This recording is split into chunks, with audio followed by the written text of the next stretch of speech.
everyone. So today I am going to be sharing with you one of my lists that I have put together for my Disney movie marathon. So as I'm filming this right now, I actually haven't finished my marathon. I'm filming this on December 8th, so Star Wars hasn't come out yet, but I do have about 3 of these lists that I can do prior to Star Wars coming out, and then I think I only have 2 that I have to wait to actually see Star Wars before I can film them. But I figured I would get these filmed and out of the way before I see Star Wars, before I go to Disneyland, because today is Sunday and Tuesday is when my friend arrives, and then Wednesdays when we go to Disneyland. So probably starting Tuesday it is just going to be like vlogging central. I won't have time to film these, plus when I get back from my trip it's going to be the holidays and then I'm going to be back at work, where right now I do have a little bit of time off to do this filming. So this list is a list of movies that I hadn't seen prior to having this marathon, that now watching them I'm kind of in love with them, and I think they're great movies that I'm like obviously recommending. Also, I have all my notes and stuff for all the movies on my iPad here, so if I'm looking down, that's what I'm looking at. I have a whole bunch of notes for all the movies that I'm going to be talking about. This list does not include any new releases that came out during this marathon. When I was making this list, I would add in new releases, but then I kind of figured I should do just older movies and then have an entire other list of new releases. So that video will be coming out as well. That is one of the lists I'm going to be doing, is I'm going to be ranking all the new releases that did come out during my marathon. So this list in particular does not include any new releases that came out between May 2018 and December 2019. On my iPad here, I have written everything down in alphabetical order. This isn't my ranking for them or anything. This is just how I have them written on my iPad for myself.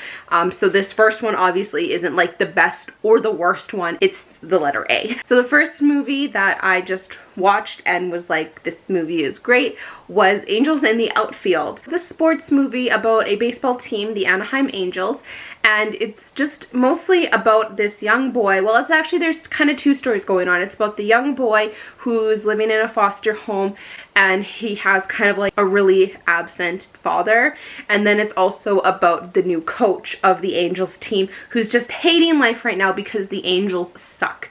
And it's just such an adorable movie. I love anything that Christopher Lloyd is in. He is hilarious. He played one of the angels who, like the first angel to come to the young boy, and he just did a great job. Joseph Gordon-Levitt actually plays the main boy, and he just did a great job as like a young child. The next one is actually Cars 3, believe it or not. I went into this movie expecting not much, especially considering how much I really just didn't like Cars 2. And Cars 2, like, it just left a really bad taste in my mouth for the entire Cars, like, franchise and everything. So I actually, like, didn't watch Cars 3 until this marathon, and I was shocked. I thought it was so good, and I really liked how it gave like a new story to Lightning McQueen.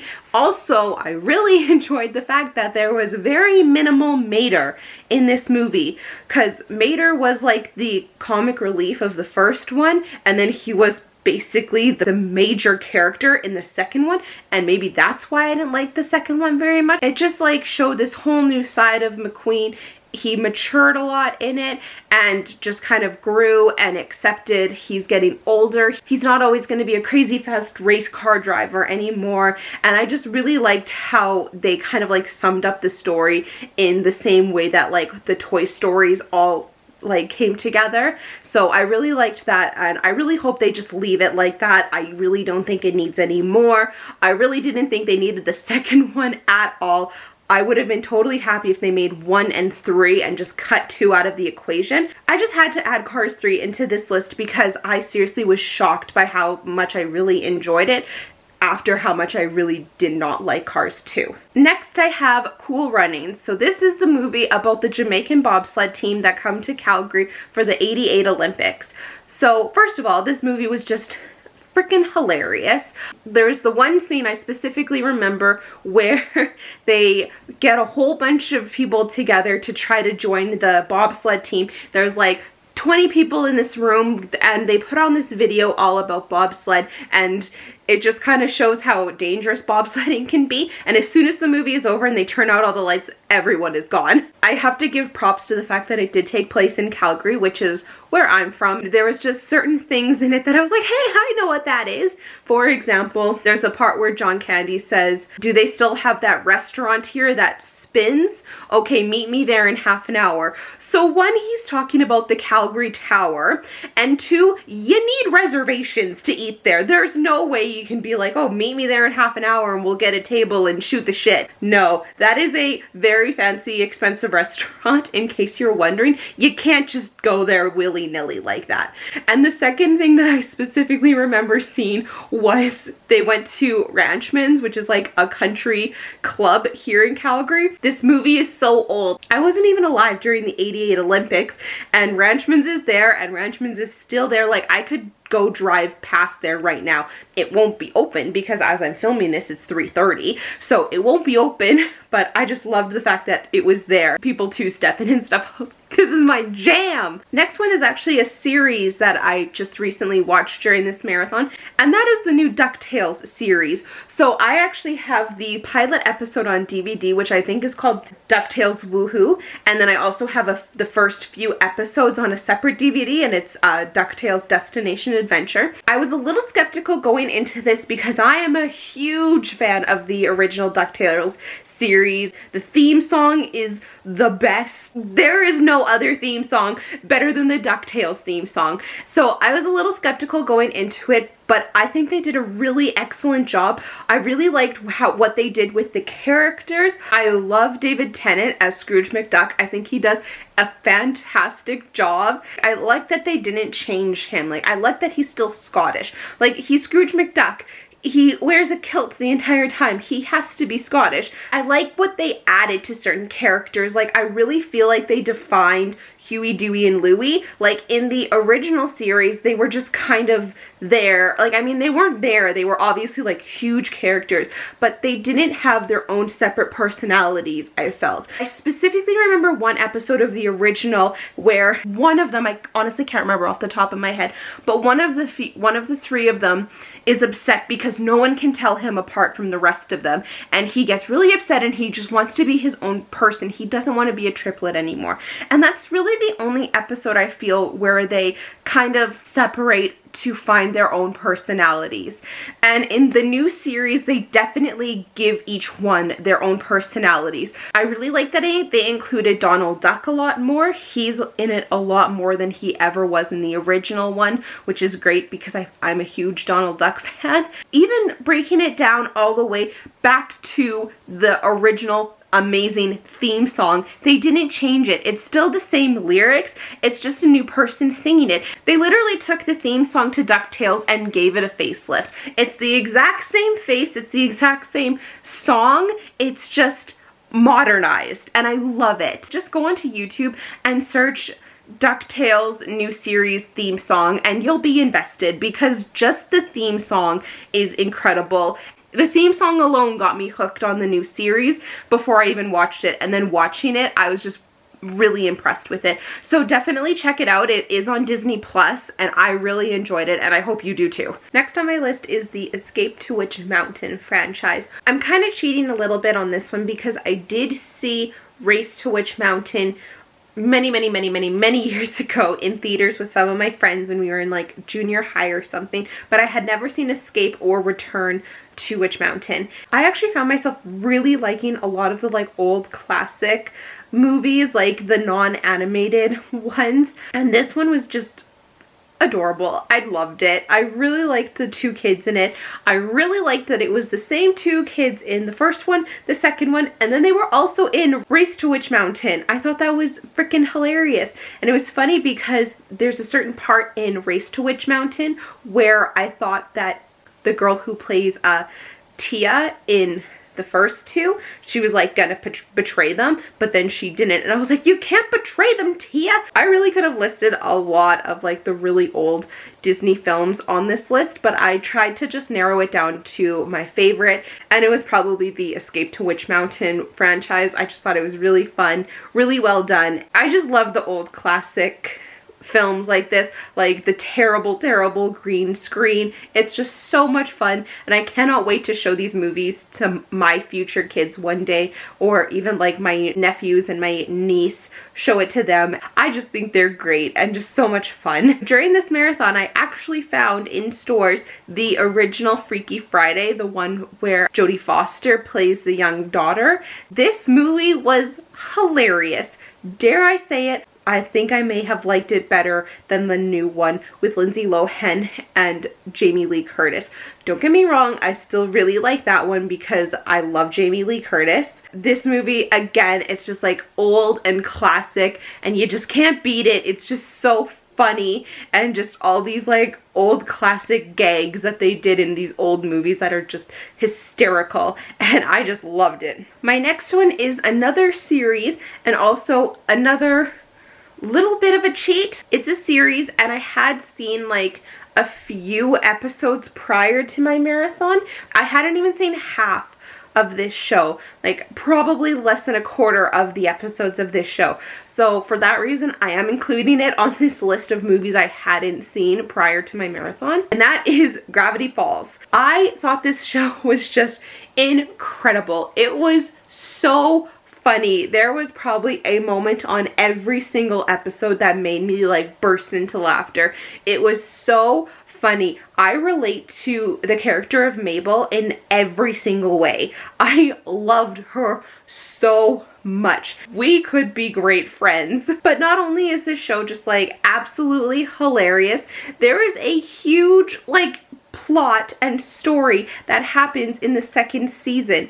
In the first season, it's just kind of like every episode is a new thing that comes from the journal, and then there's little snippets in the background that bring it all together in the second season. And then the second season like really delves into this huge extravagant plot with Grunkle Stan and his brother and all this stuff, and I had never seen any of that. Like, I didn't know any of like this big plot that happened prior to my marathon. I had only seen episodes from the first season, so that's really all I thought it was just little like, I thought it was just a new episode, was a new creature kind of a deal, where the second season is just this huge story with like Bill Cipher. I was not expecting that at all. It was just really well done. Everything that came from the second season, I was not expecting any of that at all. Even still, with all this stuff going on in the second season, it was still hilarious. Like, it's basically the end of the world,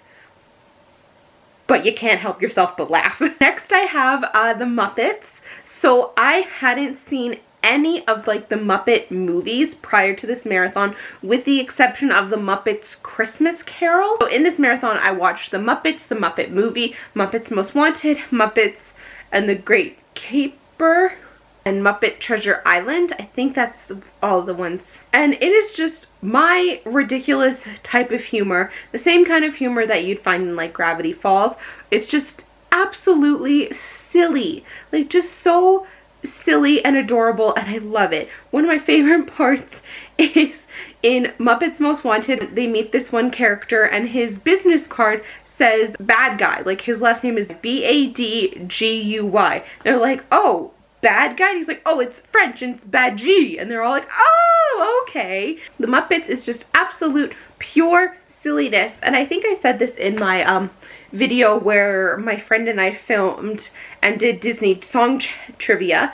Literally everyone has a cameo in the Muppets Most Wanted. Some of them are in there for like 10 seconds. Like, you see James McAvoy come and deliver something and then just go, and he's gone and you never see him again. Ross Lynch is in it for 15 seconds. All these characters have such tiny cameos, but it's just so funny that they jammed all these like really famous people into this one movie. I even love that Celine Dion was in this movie. It's just absolutely ridiculous how silly everything is and how silly everyone is. So I loved the Muppets. I don't know why I never gave them a chance, because I've always loved Muppets Vision 3D in Disney World. So I don't know why I never gave like the movies and the TV show a chance. But I have now season 2 and season 3 of the Muppets show on DVD. So I'm definitely gonna check it out a little bit more. I have 2 movies here that are kind of like, I mean, they're not the same story, but they're kind of like the same thing. They're both about a dog that has to die, and it's just heartbreaking. So the first one is Old Yeller, and then also Where the Red Fern Grows. So they're both not really the same plot line, because in Old Yeller he gets rabies, and Where the Red Fern Grows, one gets attacked by I think a cougar, and then the other one just passes away from like being way too sad that her buddy died. But these 2 movies were just so adorable. I loved the boys in this movie. So in Old Yeller, it was a older boy and his younger brother, and in the beginning the older boy did not want a dog. He thought it was a stupid idea, no dogs, and the younger brother loved it. Then the older boy obviously like grew to love it too. And Where the Red Fern Grows, this one boy, it's just his dream to have a dog. All he wants in life is to have a dog, and he finally saves up enough money to buy himself 2 little pups, and it's just like a dream come true, and they're the best hunting dogs that ever existed. And it's just about these boys living on farms with their dogs, and then something happens and the dogs die, and it's just so sad. I knew Where the Red Fern Grows was going to be sad. I didn't know exactly what happened going into it, and yes, it was very sad. However, with Old Yeller, I knew what was going to happen. I had never seen it before because I knew how it ended. I never wanted to watch it because of that. The very first movie to ever make me bawl my eyes out was Marley and Me. I just can't handle dog movies very well, so it took me a really long time to get the courage to actually watch Old Yeller, and that was during this marathon that I finally was like, I have to watch Old Yeller, and it was just so sad, and I don't know why I did it. And then I also watched Where the Red Fern Grows on top of that, so it was just not fun for Jodey. So the last movie I want to talk about, and then I'm just going to give a few honorable mentions, is the movie Spirited Away. Sam brought into this marathon a bunch of Studio Ghibli movies. I wasn't aware of this, but I guess Disney does the English dubbing of Studio Ghibli films, so that's why they're kind of Disney films, and that's why Sam really wanted them to be included in my marathon, which was fine by me. I mean, it brought my total up to 400, so I am a-okay with it, but it also really showed me some really cool and great movies.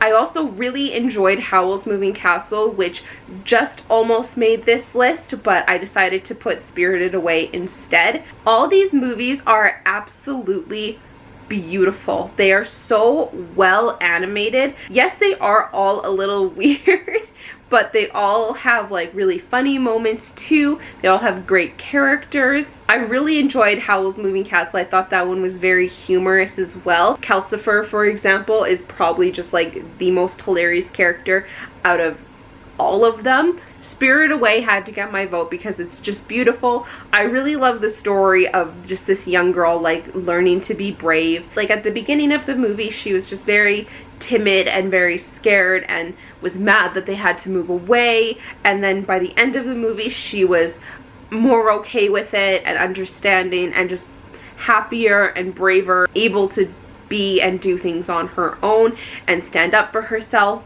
So I really liked that.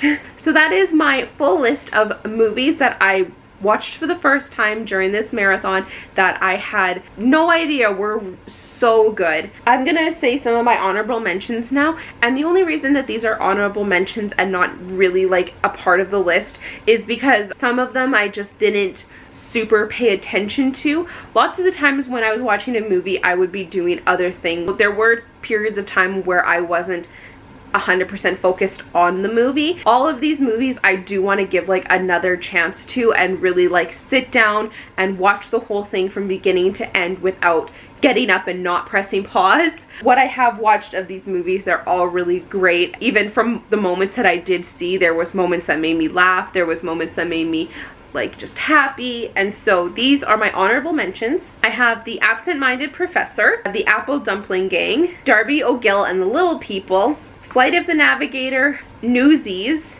and the last one is Remember the Titans. I think I got like 4 messages on Instagram of people telling me how great Remember the Titans was, which really made me upset that I didn't really watch the whole thing all the way through. I mean, I did start and finish it, and I probably sat through the first like 45 minutes, and then I had to like get up and do something.